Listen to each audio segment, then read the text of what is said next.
விஜயகாந்த ஒழிச்சதுங்கிறது திமுகவும் அதிமுகவும் சேர்ந்து தான் ஒழிச்சது. நீங்க இருக்கிற எம்எல்ஏக்களை பாருங்க, அதிமுக கொஞ்சம் பேர் பிச்சுக்கிட்டாங்க, திமுக கொஞ்சம் பேர். ஏன் எப்ப என்ன உட்கார வச்ச மாதிரி ஒன்ன உட்கார வச்சிட போறாரு அவரு. அதனாலதான் அவருடைய ஆட்களை பிரிச்சது மட்டும் இல்ல, அவருடைய மனநிலையும் சிதைச்சு ஒரு பைத்தியக்காரனா ஆக்கிதான் விஜயகாந்த் அவர்களை இந்த மண்ணில் அவருடைய மூச்சை நிறுத்திருக்காங்க.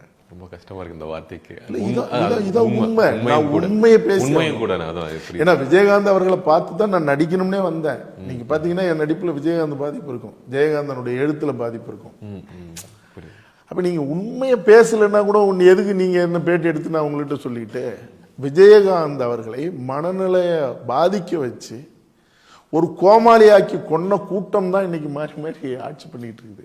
இன்னைக்கு விஜயகாந்த் அவர்களுக்காக இன்னைக்கு இறங்குறதும் இது பண்ணதும் பாலத்துக்கு பேர் வைக்கிறது, இதெல்லாம் என்ன கூத்து? அவர் முடிஞ்ச வரைக்கும் ஒரு மனிதனா இருந்தார்.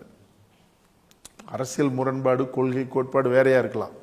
எங்க தமிழ் பேரரசு கட்சிக்கும் அவரை ஒப்பிடும்போது அவர் திராவிடம் கலந்த ஒரு பேர் வச்சு அவர் நடந்ததுக்கும், ஆனா மனிதனா திரையுலகத்திலே அவர் ஒரு ரொம்ப அற்புதமான ஆள், அதுல எந்த மாற்று கருத்தும் இல்லை. அப்ப வேற ஒரு ஆள் வந்துடக்கூடாது. இன்னைக்கு அதையெல்லாம் தாண்டி இன்னைக்கு இந்த ரெண்டு பேரையும் ஒழிக்கிறதுக்கு பிஜேபி வருது. இப்ப பிஜேபி யாரு கூடயாவது ஒரு ஆளோட சேர்ந்துக்கிட்டு சேர்ந்தவனையும் ஒழிக்க போகுது, எவன் எதிரில் நிற்கிறானோ அவனையும் ஒழிக்க போகுது.